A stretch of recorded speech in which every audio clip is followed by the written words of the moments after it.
dari Ed buat Ri.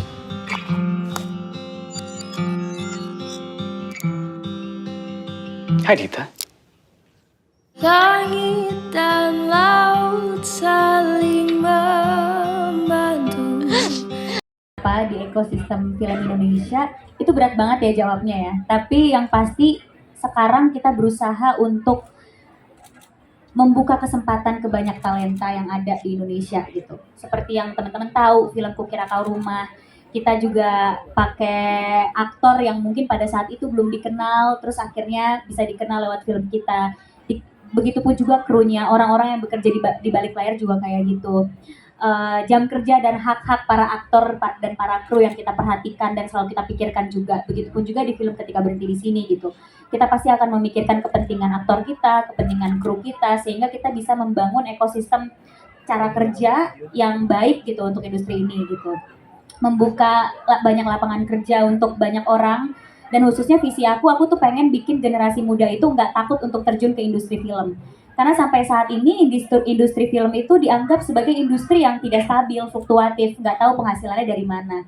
Padahal industri film itu adalah industri yang menjanjikan, dan kalau misalnya kita bisa membuka kesempatan ke anak muda untuk kerja di industri film, saya yakin banyak banget talenta-talenta dan ide-ide kreatif yang bisa ditampilkan pada sebuah film. Karena saya juga percaya film adalah kendaraan paling efektif untuk menyampaikan sebuah pesan. Kita tahu itu, dan kita nggak mau take it for granted. Jadi apapun film Cinemaku Pictures, memang kita pengen mengedepankan isu-isu yang memang menurut kita penting. Kayak film pertama kita mengangkat isu soal kesehatan mental, sekarang kita mengangkat isu soal kehilangan, bagaimana orang melanjutkan hidup setelah diterpa oleh kehilangan. Apalagi setelah pandemi ini, banyak sekali orang yang merasakan kehilangan secara tiba-tiba dan tidak tahu bagaimana cara overcome the situation. Film ini pengen membuat siapapun yang menonton bisa terbantu untuk melanjutkan hidup, karena hidup tidak harus berhenti di sini. Ketika berhenti di sini, kita harus kuat dan harus bisa melanjutkan hidup kita sebaik-baiknya. Jadi itu mungkin. Ya, Kangen sama kangen sekali. Sampai kapanpun kalian harus saling menguatkan satu sama lain. Yang harus disembunyikan, karena aku punya kesamaan sama Dita gitu. Dita itu menyembunyikan apa yang dia rasa, makanya ibunya nggak ngerti ini anak kenapa sih nggak pernah mau ke makam ayahnya, selalu bitter orangnya, kayaknya ditanya soal ayahnya nggak mau dengar. Ini orang kenapa sih? Karena dia selalu menyembunyikan kesedihan kehilangan orang yang dia sayang gitu. Begitupun juga di saat dia kehilangan Ed, dia sembunyiin, dia merasa dia nggak apa-apa gitu, dia langsung move on. Prilly lumayan kayak gitu soalnya.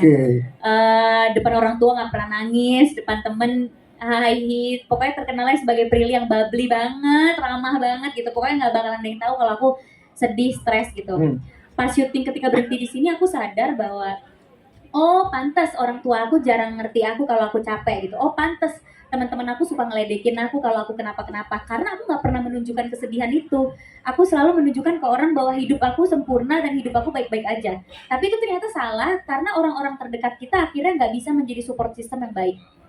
Akhirnya ketika syuting Ketika Berhenti di Sini, aku kalau kenapa-kenapa aku kasih tahu aja, aku kasih tahu ke mama papa aku lagi nggak enak nih moodnya, aku lagi gini mah, aku lagi sedih gitu, atau aku lagi stres kerjaan, aku kirimin foto nangis ke mama, aku lagi nangis, tumben-tumbenan kan, dan dia jadinya panik, kaget gitu loh, kenapa nih anak gue nggak pernah ngirimin foto nangis. Tapi supaya mama papa aku ngerti bahwa aku tuh lagi ngerasain ini, jadi kalau aku salah ngomong atau kenapa maaf ya gitu, aku kasih tahu ke asisten aku kalau aku lagi kenapa. Biasanya aku nggak mau diajak ngomong kalau aku lagi bete, tapi ini aku kayak, Mbak jangan tanya aku dulu ya, aku lagi sedih gitu. Jadi aku lumayan bisa mengembrace kalau aku tuh manusia biasa, walaupun profesi aku public figure, tapi nggak apa-apa kelihatan sedih dan kelihatan hidupnya itu nggak happy terus gitu. Dita. Langit dan laut saling membantu mencipta awan hujan pun. Itu udah meninggal. Gue nggak pernah dibolehin kan dulu waktu kecil gitu bikin orang nangis. Sekarang kayak kita selama tadi di dalam tuh nunggu pada nangis ya. Jadi kayak saya bukan berharap orang nangis atau gimana, tapi lebih kepada ketika orang menyampaikan juga emosinya saat nonton film kita, ya insya Allah apa yang kita pengen sampaikan dan message-nya berarti tersampaikan gitu sih. Yes, itu dia ya kan. Teman saya sendiri, Iya. karena kalau jujur aja bukan teman saya nggak kuat bayarnya ya. Kamera mahal kan itu ya, karena kebetulan teman aja dan semoga mereka masih nganggap saya teman. Karena saya bantuin gue main loh, kalau enggak gue nggak temenan lagi. Ya abis ini dia nggak temenan lagi. Siap. Tapi ya kita ya minta tolong karena emang ini project kedua kita ya, Pril, Bu Yani di Cinemaku Pictures. Jadi memang kami masih anak baru yang minta banyak bantuan dan Ya. alhamdulillahnya helpful semuanya terhadap project kami dan ya itu sih yang bisa kita ceritain soal Tepuk tangan dong. Edward meninggal. Ketika dunia saling Aku takut gak ada kamu di sini. melihat cinta Aku baru ngerti sekarang yang tak kenapa kamu selalu nyaman ngomong tentang kematian. Assalamualaikum, selamat sore semuanya. Seumur hidup saya nggak pernah diajarin sama ibu saya untuk bikin orang nangis, tapi alhamdulillah kalau dia nangis. Berarti ada yang merasakan apa yang kami semua kerjakan dengan hati, kami upayakan dengan hati. Semoga bisa nyampe ke hati juga. Tidak mudah perjalanannya untuk mengerjakan film Ketika Berhenti di Sini, memakan waktu hampir 3 tahun untuk develop cerita, develop kacamata, develop karakter dan lain-lainnya. Semoga bisa works dan berjalan pesan yang pengen kita sampaikan. Itu aja sih dari saya. Yes, Mike. Tapi sebenarnya pengen tahu juga, Mike. Jadi proses pengembangan dan risetnya tuh sejauh mana? Nggak cuma dari cerita, tapi juga dari teknologi yang ditampilkan gitu, Mike. Iya. Silakan, Mike. Jadi untuk riset kacamatanya sendiri, karena kita nggak pengen salah kan, karena mungkin sudah lama atau jarang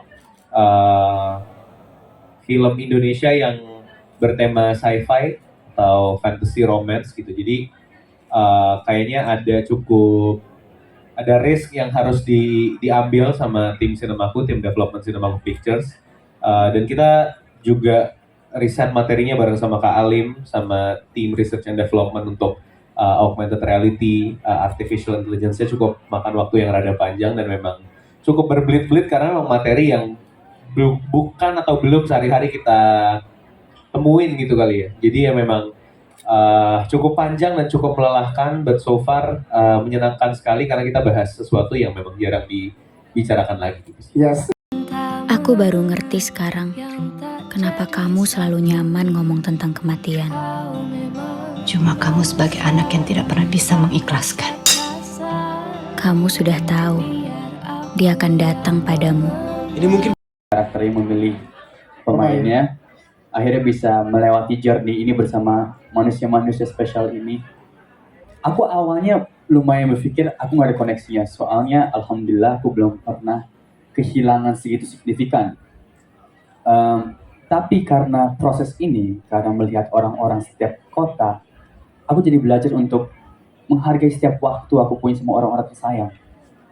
Itu soalnya aku mungkin di umur aku yang 23 ini terlalu fokus dengan kerjaan, ngejar karir, mikirin aku jadi lupa kadang-kadang mamaku kangen atau papaku kangen tapi nggak mau nelpon soalnya takut ganggu. Ya.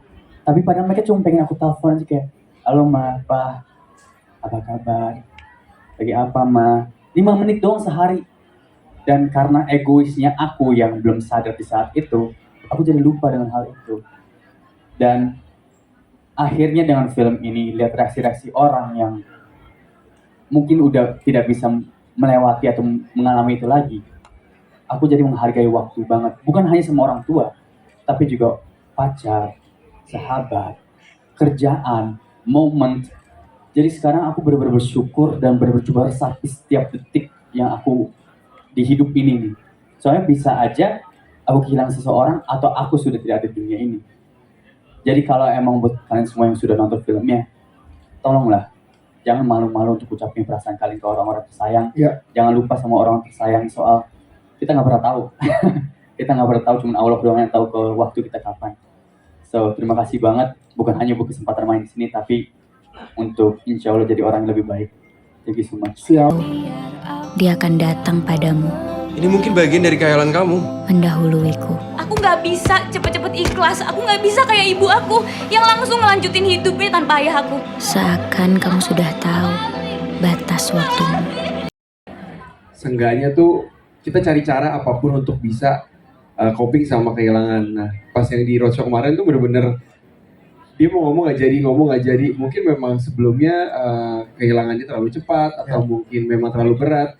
Jadi mungkin film ini bisa mewadahi semua emosi-emosi yang sebelumnya kita nggak bisa proses gitu. Termasuk gue juga lumayan senang banget sebenarnya dapat kesempatan untuk bisa terlibat di sini. Terima kasih Sinemaku, Bayani, Umay, Prilly, karena memang film ini buat gue kadang gue masih suka lupa gitu untuk nggak apa-apa, untuk kalau mau nangis mau apa, tapi kadang emang susah juga buat nggak nangis, nggak ngejalanin hidup gitu. Ada beberapa hal yang menurut gue kok gue kangen ya kayak gini gitu, misalnya lebaran dan lain-lain. Nah itu tuh yang menurut gue film ini bisa membuat gue untuk bisa lebih bersyukur dengan apa yang gue punya sekarang. Itu yang paling penting. Reval Hadi, tepuk tangan buat Reval Hadi.